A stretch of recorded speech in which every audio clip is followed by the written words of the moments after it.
Okay, not quite.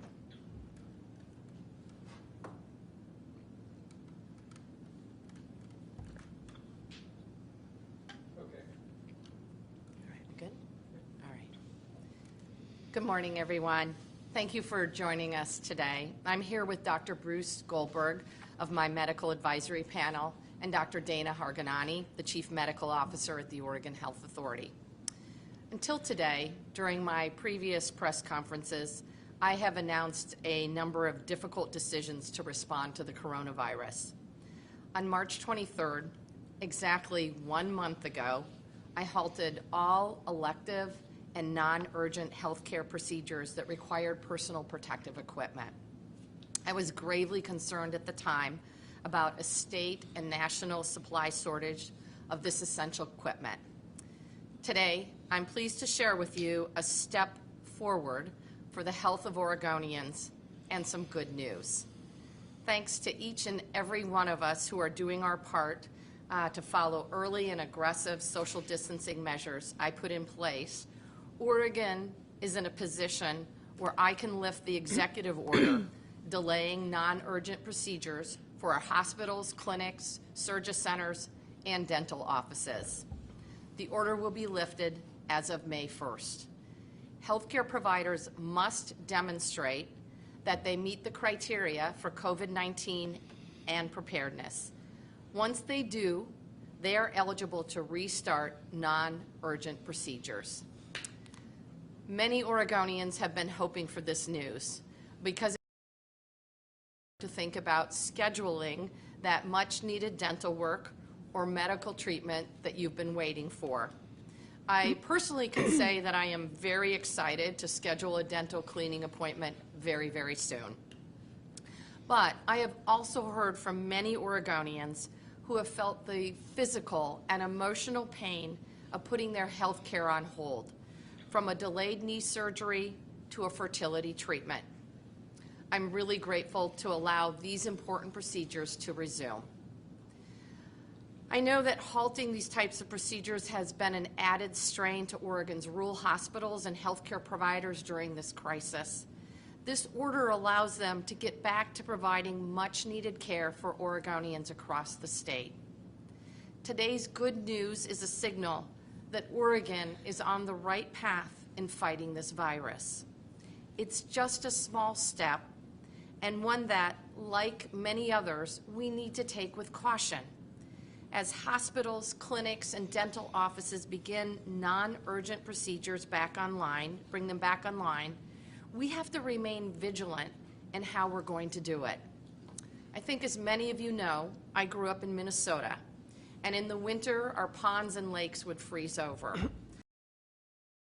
On our ponds, when you try and walk on the ice, you'd take a small step, put your weight on it, and then take a pause. If everything was okay, then you'd take one more step, put your weight on the ice, and pause again. This is similar to how we're approaching reopening in Oregon. We're only stepping onto the ice carefully and cautiously, one step at a time. If we see a crack in the ice or find ourselves in a precarious position, then we may need to pause for a bit longer.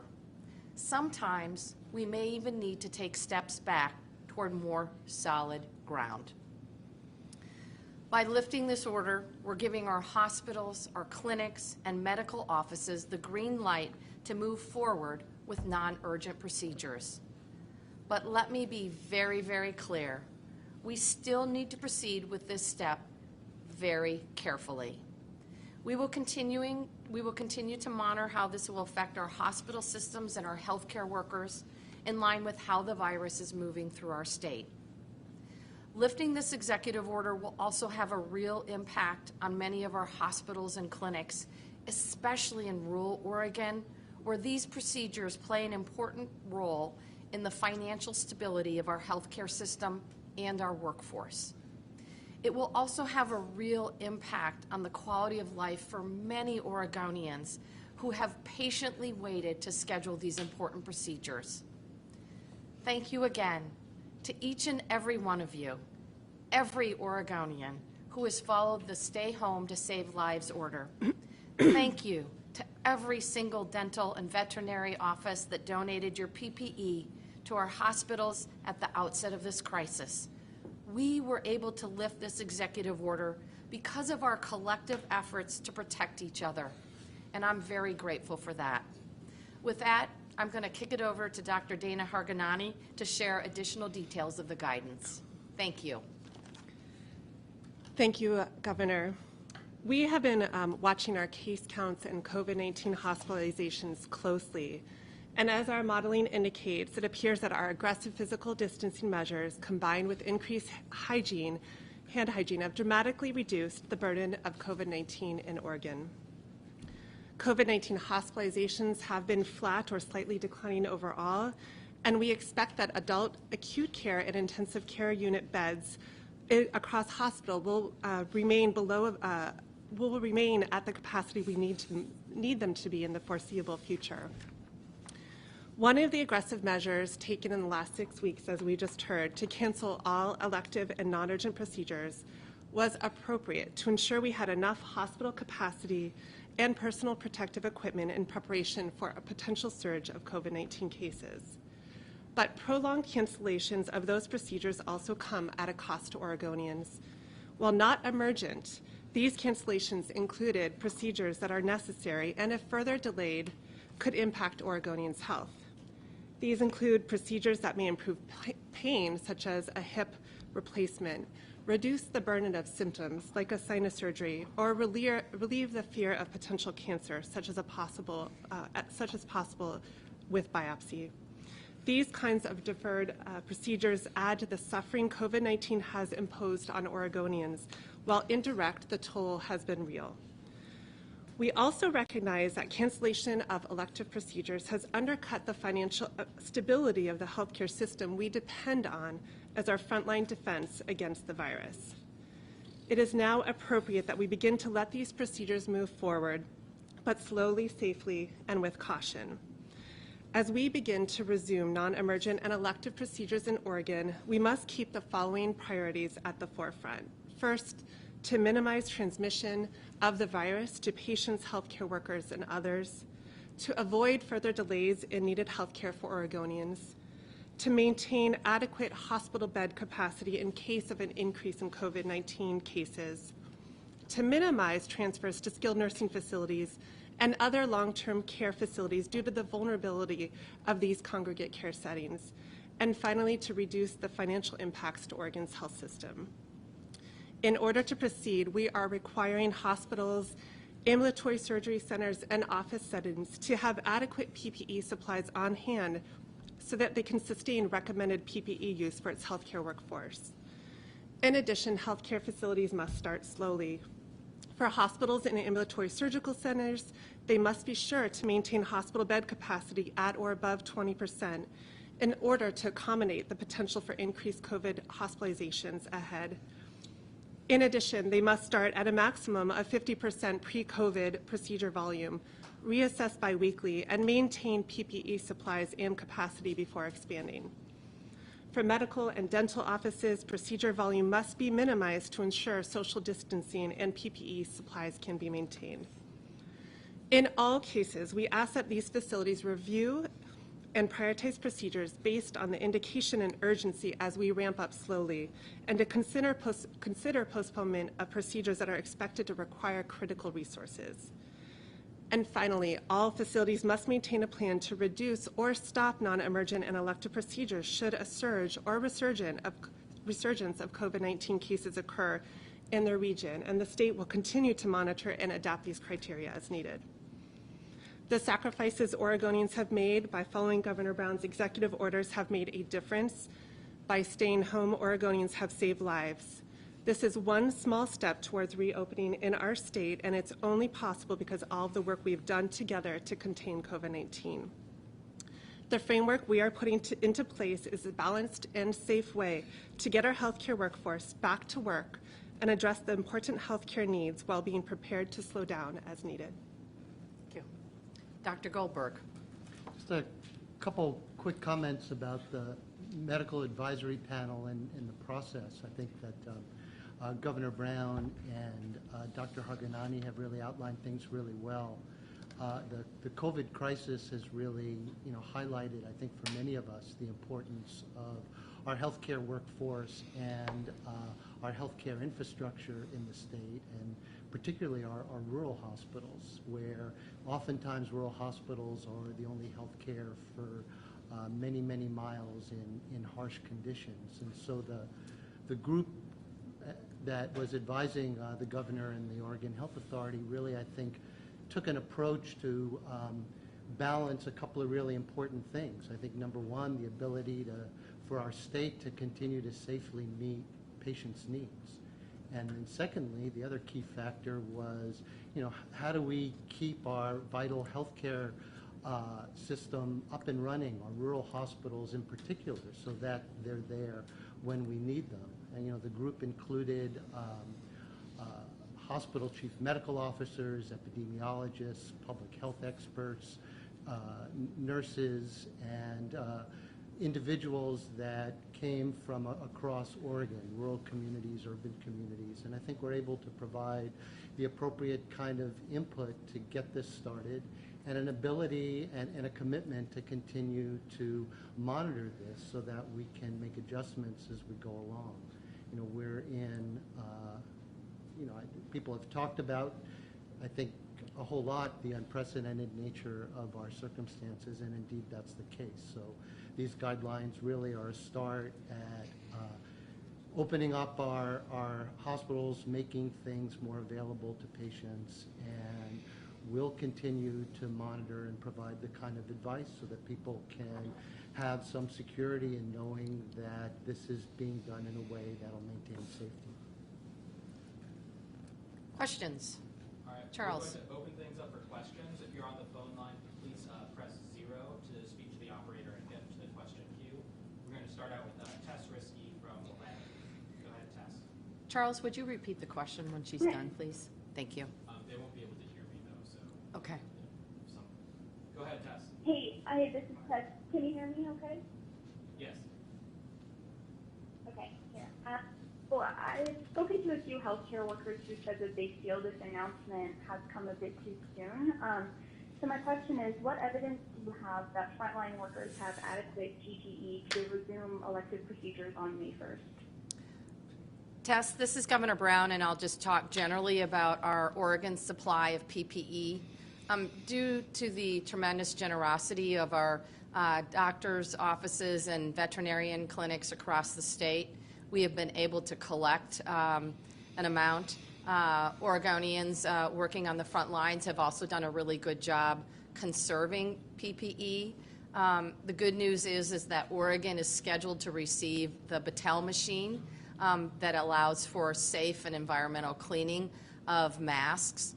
And then Oregonians have been very creative and innovative in terms of producing masks and gowns, and really appreciate the innovation and ingenuity that Oregonians are showing. We've got companies large and small, from Nike to Renewal Workshop in Cascade Locks, that are making personal protective equipment.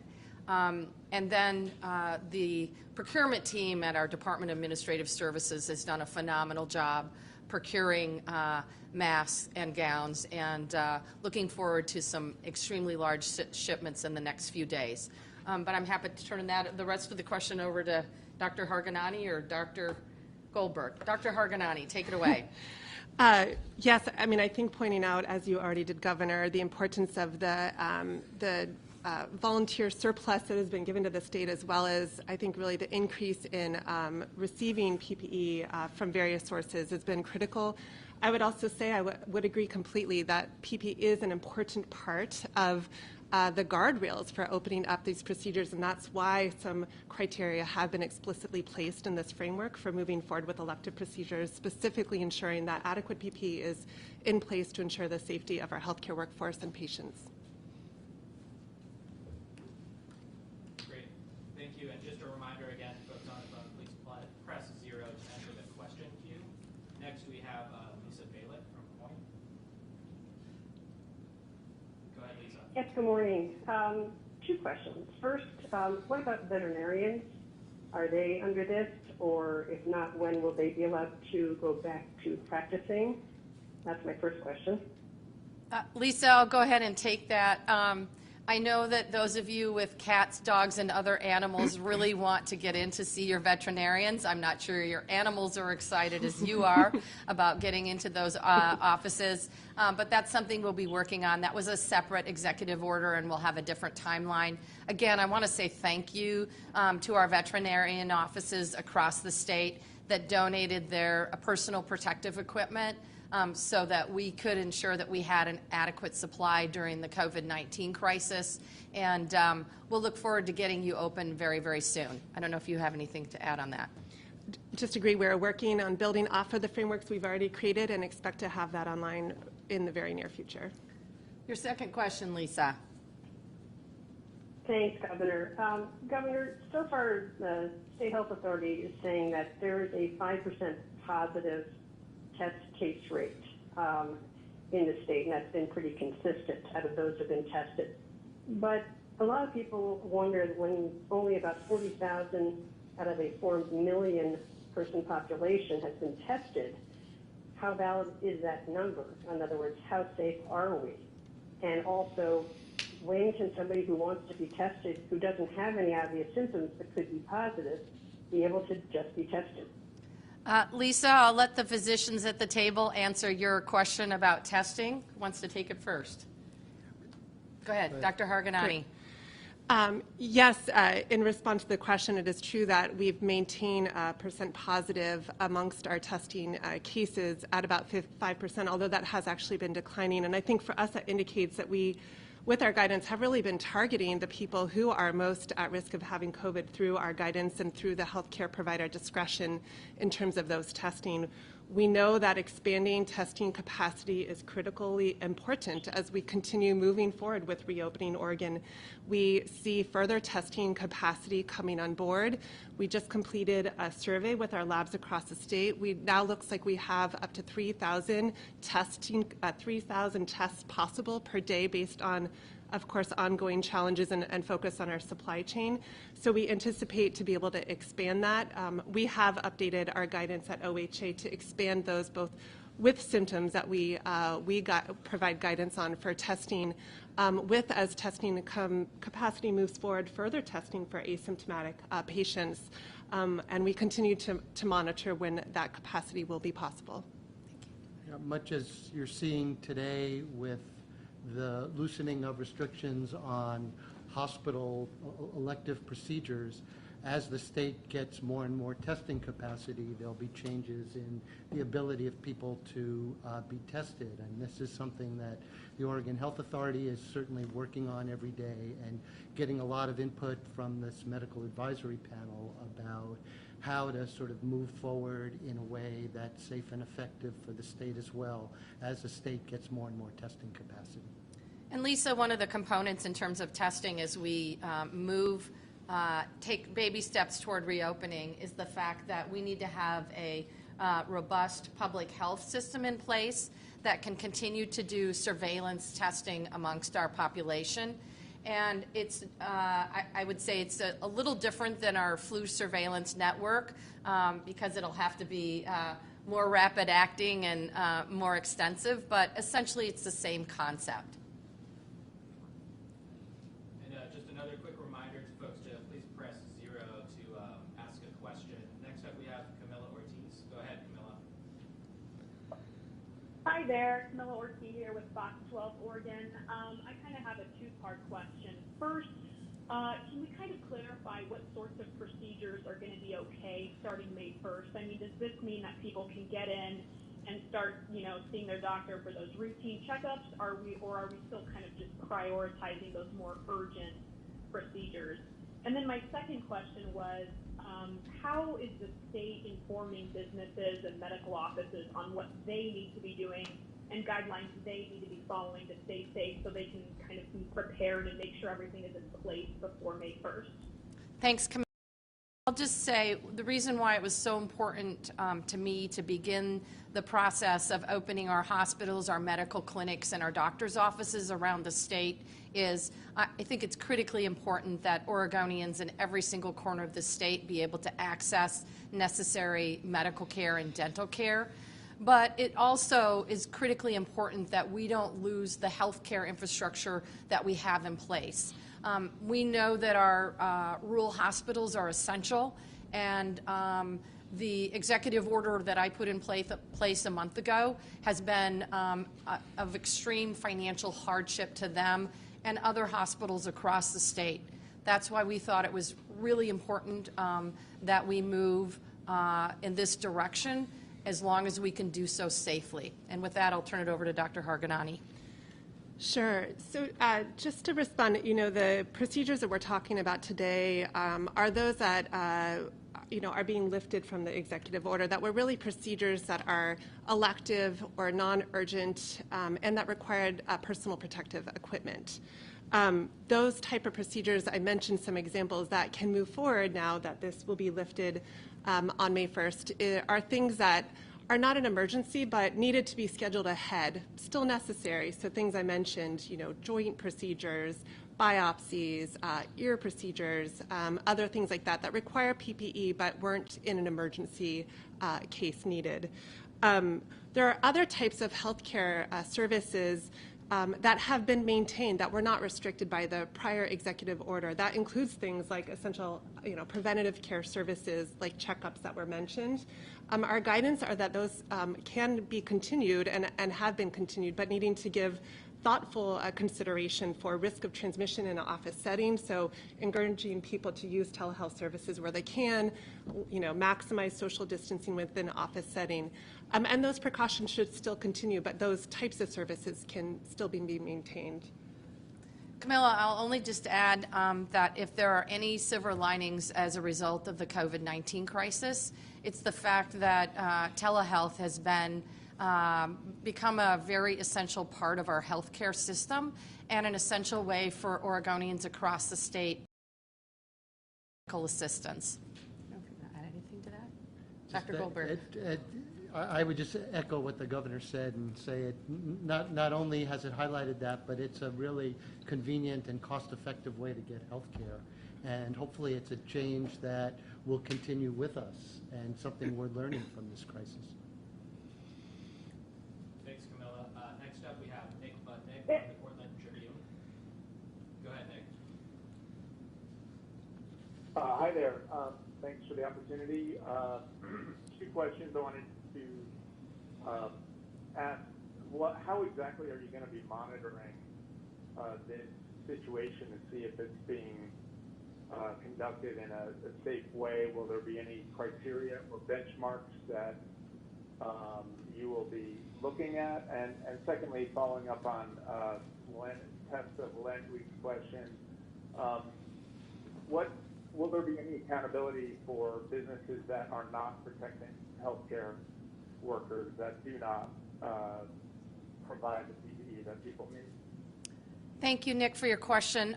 I think from my perspective, as these medical clinics begin to open up for necessary healthcare procedures, I think it's critically important, and we will be watching to make sure that staff on the front lines have access to the appropriate level of personal protective equipment, masks, gloves, and gowns.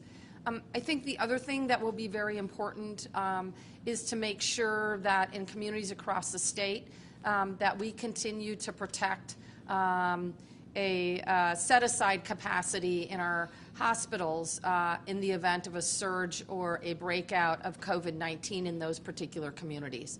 So those are two of the things that I'll be watching. For technical details, I'll turn it over to Dr. Harganani. Here, I'm going to chime in and just gain a break for a second. One of the things, Nick, that the state's going to be carefully monitoring and monitors every day is hospital admissions, as well as the bed capacities in hospitals, which are being reported. And lastly, obviously, And most importantly, the state is monitoring the number of cases and the testing that's going on around COVID. And so as a result, there'll be an ability to see, in terms of those metrics, whether or not some of the steps that have been taken have had any kind of an adverse effect on what's going on in our community. So I think that there's going to be an ability to monitor the effects of this. Thanks, Nick. Next up, we have Pat Duras from KGW. Go ahead, Pat.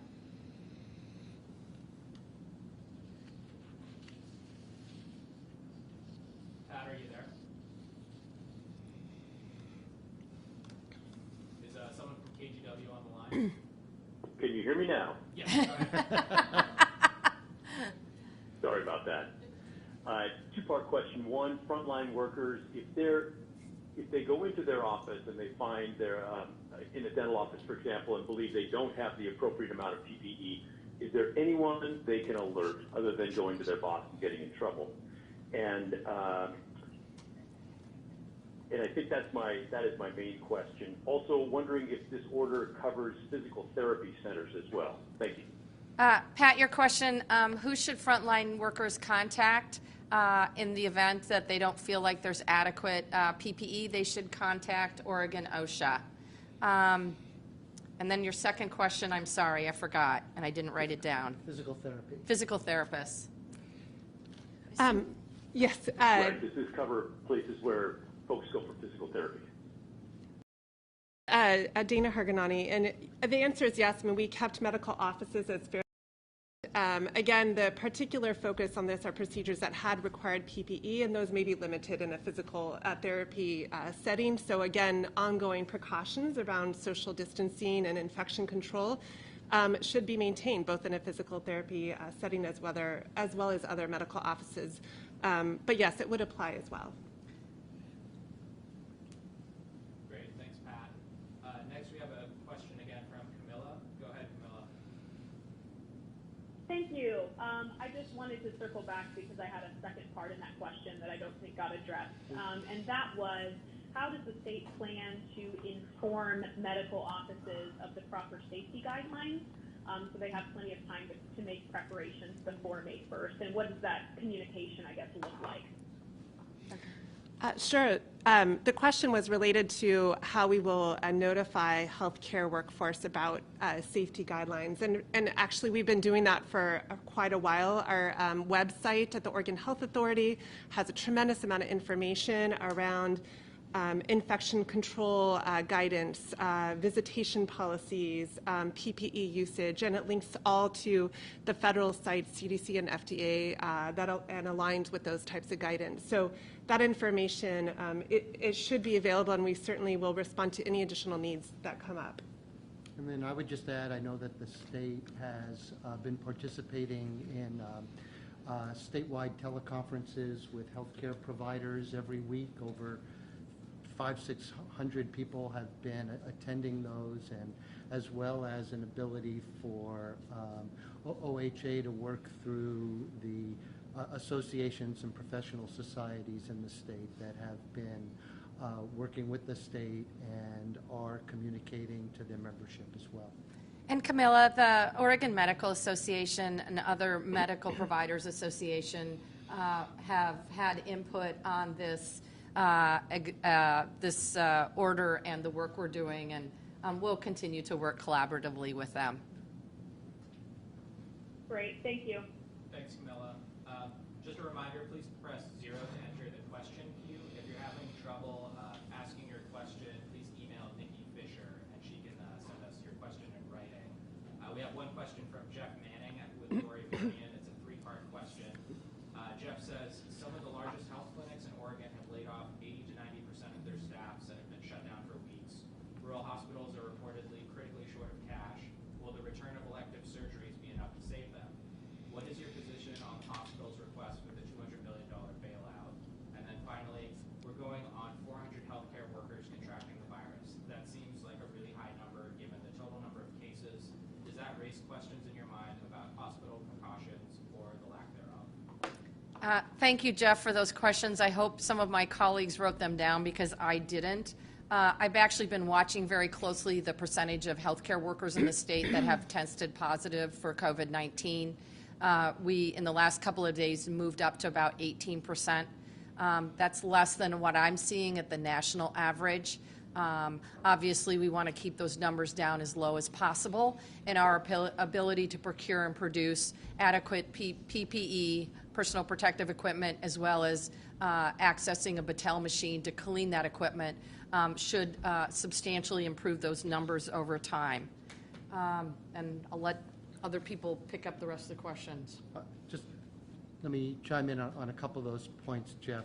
I think that the layoffs that you mentioned actually kind of highlight the fragility of our healthcare system and the need to have it there functioning. And I think one of the ways to be certain we don't have any further layoffs is lifting of these restrictions. But I think you're right that it's got to be balanced with the safety of our healthcare workforce. And I think that it's concerning, clearly, to all of us. I've got family members that are frontline healthcare workers, and the degree to which they're putting themselves in danger is really, really concerning. And so we've got to be vigilant about our ability to continue with personal protective equipment, and I think testing is going to be key. And the more and more testing we can do, we'll continue to help assure that healthcare workers are protected. But yeah, it's really concerning, and I'm just going to stop there. The only other thing I would add is I know the hospitals have asked for a $200 million hospital stabilization fund. We're working on a different package. The details will be released soon. We're frankly waiting for the guidance from the federal government on the Coronavirus Relief Act resources before we unveil Oregon's hospital stabilization fund. Great. Our next question is from Lisa Baird. Go ahead, Lisa. Yeah, it's Lisa Bailey from COIN. Just a quick follow-up to perhaps Dr. Harganani. Going back to the 5% positive case rate, again, with just 40,000 out of the 4 million and so many people supposedly walking around that may have it but have no symptoms, that's essentially testing, I guess, about 1% of the entire population in the state.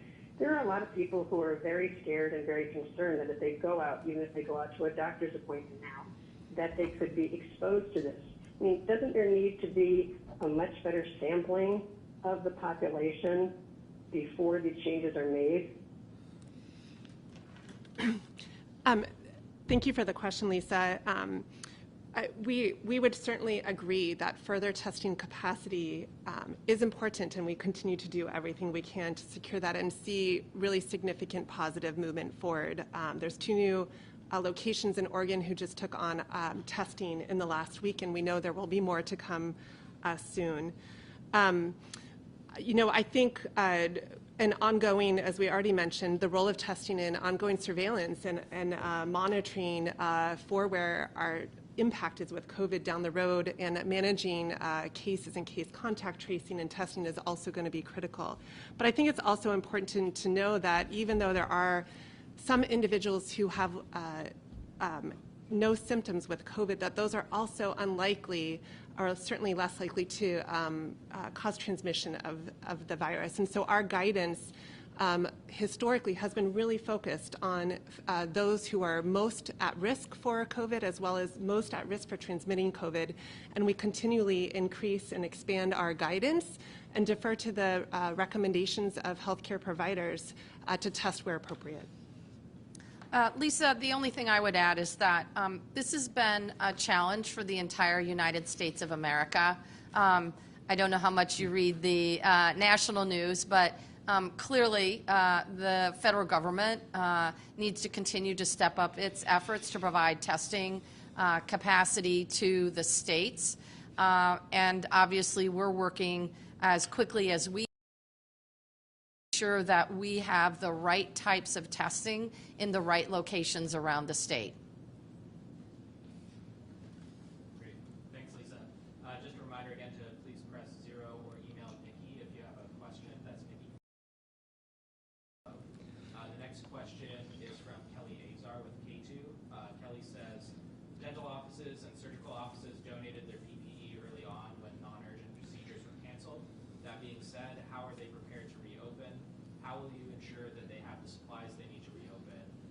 specifically are the guidelines to have a clinic open? And then Kelly goes on to say, people who are high risk working in this field are concerned about reopening too soon. What do you say to that? Some are wondering if they will be kicked off unemployment if they choose not to go back to work because of their health. So I'm obviously concerned and want to make sure that we are protecting our frontline healthcare workers. The reason why we shut down medical clinics, hospitals, and dental offices from doing non-urgent care was because not only did the state, but frankly the country lacked adequate personal protective equipment. It is my sense, based on the information and the data that I see, that supply chain has been restored, as I mentioned earlier, through the creative efforts of Oregonians to produce it, to make it, including our adults in custody at the Department of Corrections. We've also been able to procure it from companies around the world, and then we received donations from generous nonprofits. We are pushing that personal protective equipment out to the counties for distribution, but I'm confident that the supply chain is in much better shape, that if dental offices, doctors' offices need personal protective equipment, that they'll be able to purchase it. Do you want to add anything to that? Okay. Great. The next question is from Brad Schmidt with Oregonian. Brad has 3 questions. He asks, given the fact that many coronavirus carriers may be asymptomatic, can you tell us what this will look like in healthcare situations? Will every staff member be wearing some form of mask at all times? And will patients also be required to wear masks when they're in a facility? Brad also asks, maybe we'll go with that one, and then Brad has 2 more questions. Okay. Dr. Hargagani. Sure. So already we have guidance for the general population to consider wearing a mask when out in public, and in particular when social distancing challenges are in front of them. I'm going to anticipate that we'll maintain the same as more people enter offices or healthcare settings. Of course, individually, hospitals and other facilities have already created their own guidelines for required masking, and those will continue to be directed by their own infection control policies. And we also, as I mentioned earlier, have very clear guidance about appropriate use of PPE, when it should be used by healthcare providers, how it should be used depending on the type of procedure, whether it's aerosolizing or not. And those will be as important as ever and need to be continued. And that's, again, why adequate supplies of PPE were a critical part of our criteria for these elective procedures to move forward. Great. And then Brad's next questions are, what specific benchmarks will you be monitoring to ensure that the ice isn't breaking? We're currently at 124 hospitalizations, 37 ICUs, 24 ventilators. Is there a numeric threshold you're looking for, 20%, 50%, or 100% increase? And then Brad also asks, contact tracing is vitally important going forward. OHA has said it believes 600 tracers need to be hired. How did the state arrive at that number, and how confident are you that the state can ensure contact tracing is done effectively to ensure containment going forward? And Brad also thanks everyone for their time. Thanks, Brad. I'll just talk briefly about contact tracing.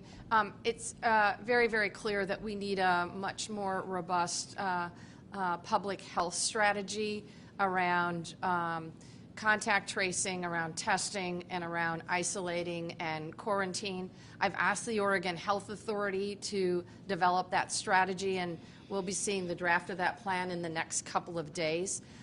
But the information that I have in terms of the data, we're using information that we receive from the CDC, from epidemiologists, from our local research universities, all going into coming up with a number. The medical advisory panel has been crucial in helping us develop these guidelines, and I anticipate they will be crucial in helping us develop the guidelines in the future. And the guidelines specifically call for there being, at a minimum, a 20% excess capacity in our healthcare system to be able to respond to any increases. Having said that, I think that both the medical advisory group as well as the health authority would agree that if cases and hospitalizations start to increase, we're not going to wait for it to approach 20%. There's a need to continue to monitor on a daily basis and to adjust. And I think that there's been a commitment on the state side to do exactly that. Great.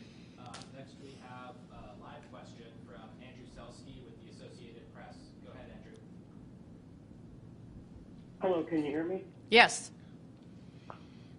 Okay, great. Governor, you mentioned earlier on that Oregon is expecting a Battelle machine to clean masks. Just wondering where that's coming from and when that's expectable.